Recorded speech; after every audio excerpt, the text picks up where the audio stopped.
Welcome back to the Property Playbook. We're your hosts, Elena Sarditas and Erica Chit-chat.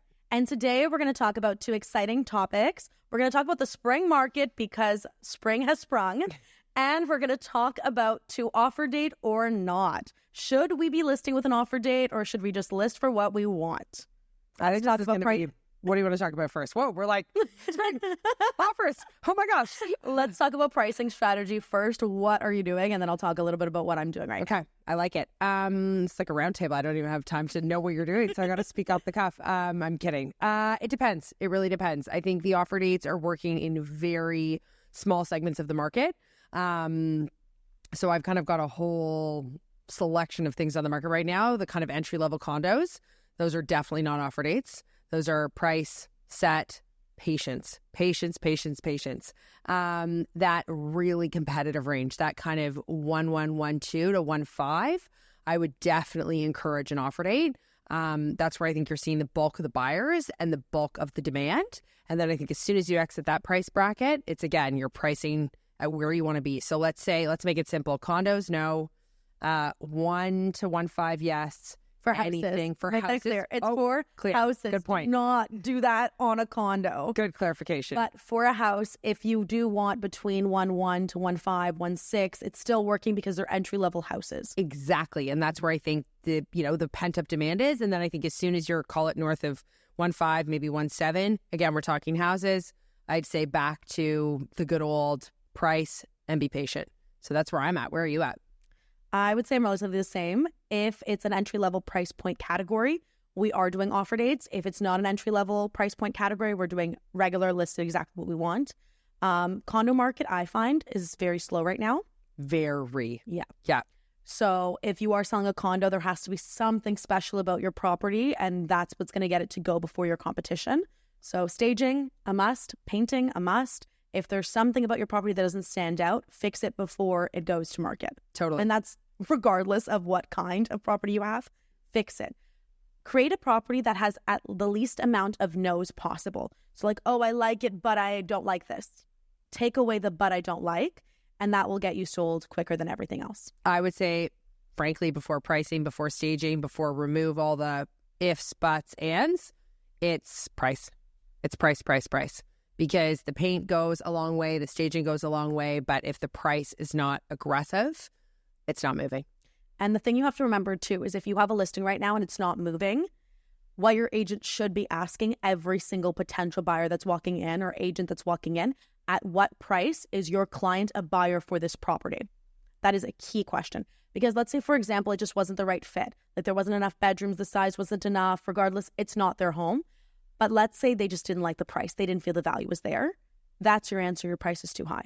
Oh, totally. But you know what? Sometimes I find that feedback to be a bit misleading because sometimes I find I'll talk to that agent after they've been there and be like, hey, what do you think? What do you think about price? And they're like, and I'm like, okay, that's not feedback. And clearly, if you say it's priced too high, I don't even know if I can trust you because I don't think you have any sense of price per foot, what's happening, what's going on in the building. So I like it, but I don't like it because I think it depends. My question isn't, is the price good? My question is, at what price is your client a buyer? Sure, $1.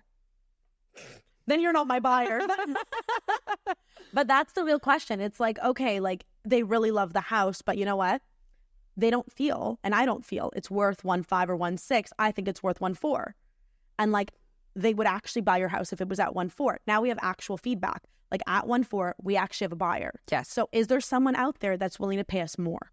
That's the question. Yep. So you have to change your strategy based on that. Totally. But no, I really think right now price is key. And I also think resetting the understanding of days on market is really important because I think we're still so conditioned, agents and buyers and sellers. Like I say, we as in everybody is conditioned that things go on the market and they sell within 24 hours to 7 days. And if something hasn't sold within that time frame, there's something wrong with it. And there's nothing wrong with it. It's a transitioning market and it's changing. And so back to 2 weeks, 30 days, 60 days on the market is not abnormal.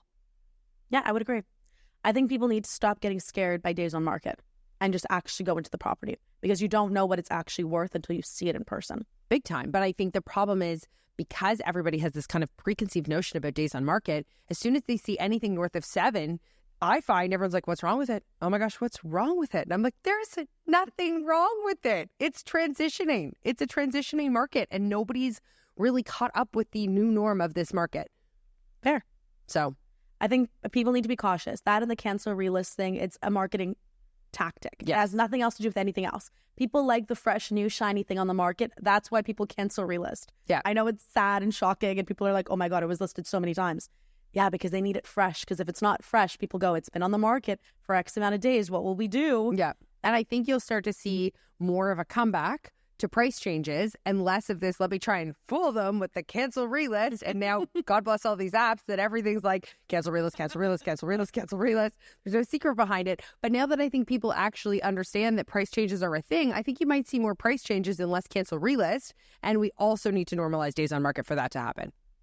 I think it's going to take some time before days on market becomes normalized. I think everyone was so used to everything selling before you could even reach it that now there is a stigma associated with you're over 7 days on the market. What happened? Yeah, and I don't disagree. And I think this actually kind of segues a little bit into the spring market because I think the resetting of mentality is important. And I would argue this is very similar to the spring market because I find with the spring market, everybody's like, when is the spring market starting? As if the real estate market has 2 cycles in 365 days, spring and fall. And that is it. And I think there's a reprogramming in so many things in our real estate world, but that's one of them. So let's dive into the spring market. When does it officially, I'll air quote, kick off?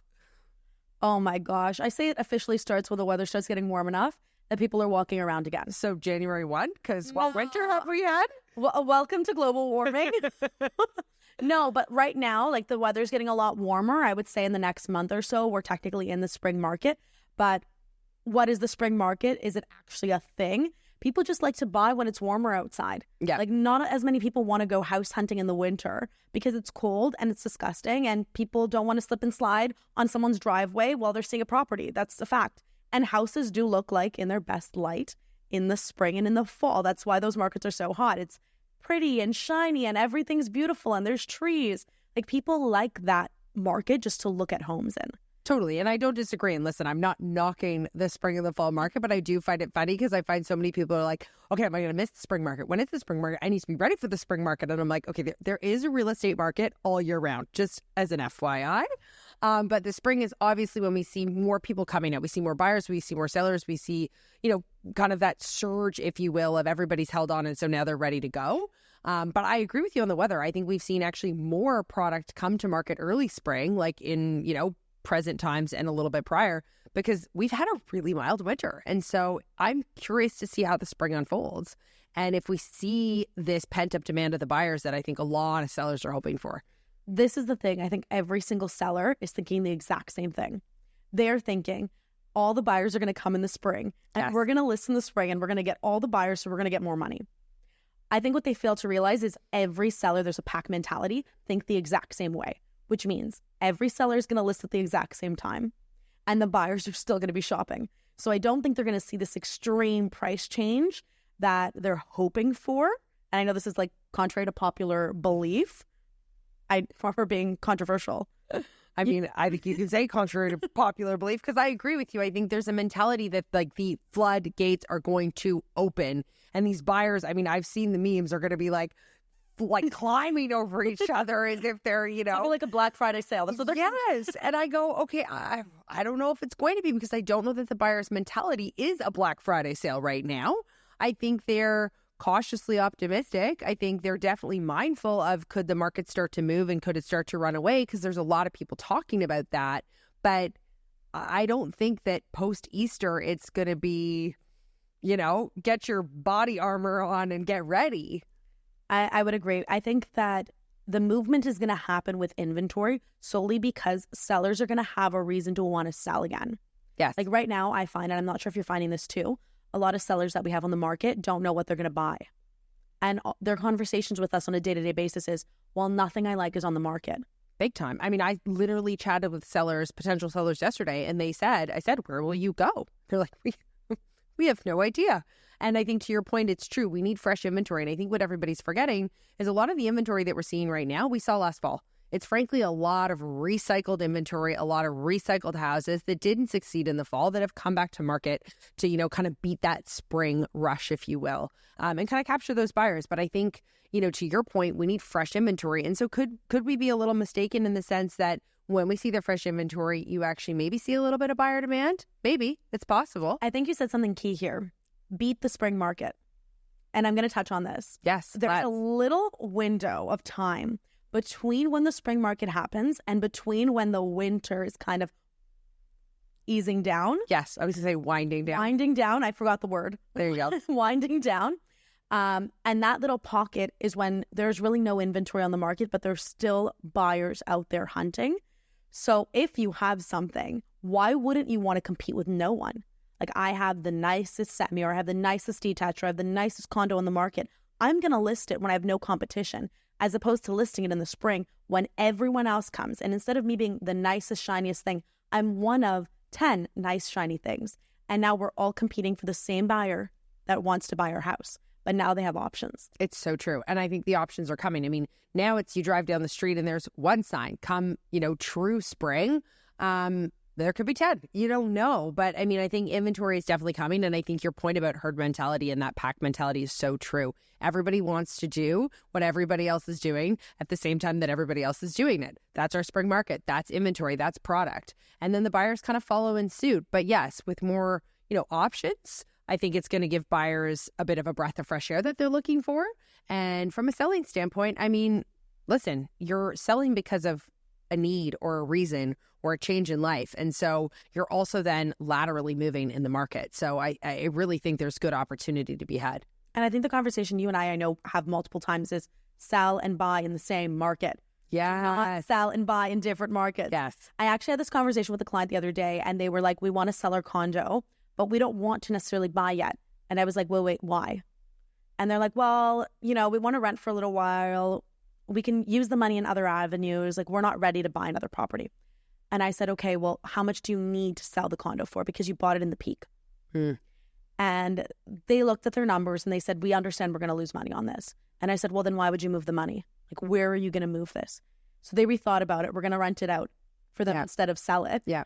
Because they thought about it and they said, you know what, you're right. Yeah. Let's sell and buy in the same market. So we're not going to buy this year, but we'll buy in 2 years. Yeah. So rent it out for now. And in 2 years, we'll flip it. Totally. But I think that's really important. I think, we've talked about this before. We're going to talk about this a lot. Is timing the market is really hard to do. I mean, listen, if we all had crystal balls, imagine the real estate we would have bought leading into COVID and the peak. And then imagine all the real estate we would have sold at the peak of the market. Like, I mean, come on, right? Let's be honest. I mean, everybody that did that would be retired.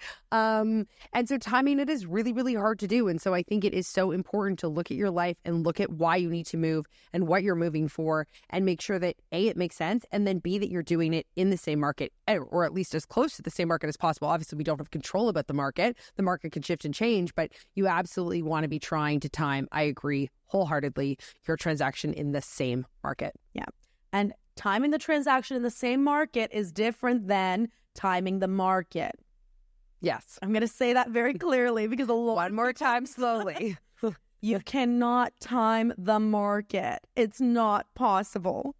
Like, people think that if they hold off, they're going to get better deals, or there's going to be some sort of crash. And the media makes it out to seem like there is going to be. Yeah. But the reality is this. How many buildings are they building? How many people are coming in? They're building 1/3 of the inventory they need to be building. And there's about 500,000 people coming in year over year. What does that tell you about the Canadian market? We don't have enough supply. We don't. Yeah. Right now, there's a window of opportunity. I do think in 3 months, and we'll figure out if my prediction or our prediction is accurate at that time, whoever bought right now is going to be very happy. Yeah. And I think the other really interesting thing, too, when we talk about, okay, we've got immigration, we've got a lag in building, we've got all of this. You also have a real kind of Manhattan effect on Toronto that I think some people forget about, because everyone goes, oh, great, we're building. Not at the pace that we need to be, but you forget that we've got water at the bottom and a green belt at the top. I mean, there's only a finite amount of land that we can build on. And, not everybody wants to be a box in the sky. So that makes those prime neighborhoods that much more valuable. That makes those, older, more original, larger scale condos perhaps more available, more desirable. There we go. We're helping each other with our words today. And I just, I think, to your point, making an investment in the Toronto real estate market is a really sound choice. Yeah. And you have to live somewhere. I think a lot of people forget about that too when they're buying property or when they're thinking about buying. They think, what if I relocate? What if I don't want to be tied down to somewhere? Mm-hmm. And I think you have to think about it like this. You're not tied down. You can sell it. You can refinance it. You can put it up for rent. You can still move. There's nothing tying you down. You can still go places. Yeah. Like, you spent a good portion of your life flying back and forth to New York. I did. You can still own real estate in the city and not live in the city. 100%. And I think the big thing too is, there's always a driver behind. I mean, I look at my shoes right now. We're, as we all know, everyone knows, in the peak of trying to buy right now. And, there's drivers that cause you to do what you do and why you do it. And you're going to have those motivations for that period of time. And then they might change your transition. But the property can evolve and transition with you and your life. And I think that's really important to know and understand. Maybe we can touch base on that because I don't think we actually ended up talking about it. You decided to sell. Yes. And then now you're looking to buy. Yes. And you decided to sell in what would arguably be the worst time to sell. Yeah, I mean, it's definitely, and I guess this is interesting because we've just talked about timing the market and everybody's probably going, hello, can you not practice what you preach? Like, what are you doing? Now, I think if we look at my situation in kind of a unique light, I would say I sat back and knew that I had a niche product and the niche product was going to sell when it was time to sell. It was not going to be the kind of house that sold in the first 7 days it was on the market. It was the kind of product that needed to hit the market. The person that was going to buy it was going to know it, understand it, and value it, and time was going to be our friend. And that buyer is exactly who came along. And again, came along at a time that nobody would have typically said, keep your house on the market between Christmas and New Year's. What? Every agent told me, take it off the market, take it off the market. That's a terrible strategy. And I said, people get bored. People get bored in the holidays. People look for real estate. And so I think the really interesting point is, at the end of the day, you also have to evaluate what it is that you are actually selling and when that should enter the market. Because in my case, I knew I needed runway to get it sold to then be in a position to buy. And I had my ducks in a row that I knew I might have a gap in between the sale and the buy. And so I think the big thing is every single person is going to have a unique journey as to how they get from point A to point B. But you need to methodically plan that journey. Okay, but also when we're talking about timing the market and strategically selling and buying during the same time, just because we're having a very high level conversation right now. Yeah. You decided to sell and you decided to buy. Why did you decide to buy at this time? Why was there, what was the driving factor for you to actually list your property now? So, I mean, for us, it was kind of a combination of things. Part of our purchase is lifestyle driven. We're looking to make a move that, reflects our desires for our daughter and our next chapter as a family. And that lifestyle need is a need. It's not changing. And so I wasn't going to sit back and go, okay, well, this is a need, but you know what? I'm going to wait 3 months. Oh, now I'm going to wait 6 months. Oh, you know what? Maybe the next school year. No, this is our need. And so once we identified our need, it came down to how are we going to execute on this need? And for us, it was we need to sell before we buy. That's our pattern. And we're going to need to take more time to get sold before we buy, and we're probably going to be homeless. And we are. And everyone's probably going, wow, she's got such a great strategy. But really, at the end of the day, I think the important piece here is everybody is unique. Some people are going to need to buy before they sell because that gives them peace of mind. That does not give me peace of mind. Selling before I buy gives me peace of mind, and moving for a lifestyle choice gives me peace of mind. I think you were more strategic than that. I think you're giving yourself less credit than you actually deserve. I appreciate that. You decided to sell and buy, and this is what I think, and you correct me if I'm completely wrong. I think you decided that this was the right opportunity for you to buy. And I think you thought of this because the market that you were trying to buy into took a bigger hit than most markets, and you timed it. There was that what timed it. There's definitely, I mean, to say that there's no timing, you're right. I'm probably not giving myself enough credit. There's definitely timing in this choice. No questions asked. And I did think when I looked at the market, and again, this is all going to be hindsight, everybody. So we'll see how I did maybe in a year's time. I definitely thought, okay, if I'm able to sell and I'm able to buy, and I'm able to buy in a market where there isn't as much buyer, demand, and supply is a little bit spottier, but I can be patient, or I can go and find my own supply, which is a whole other episode. So we will circle back to that.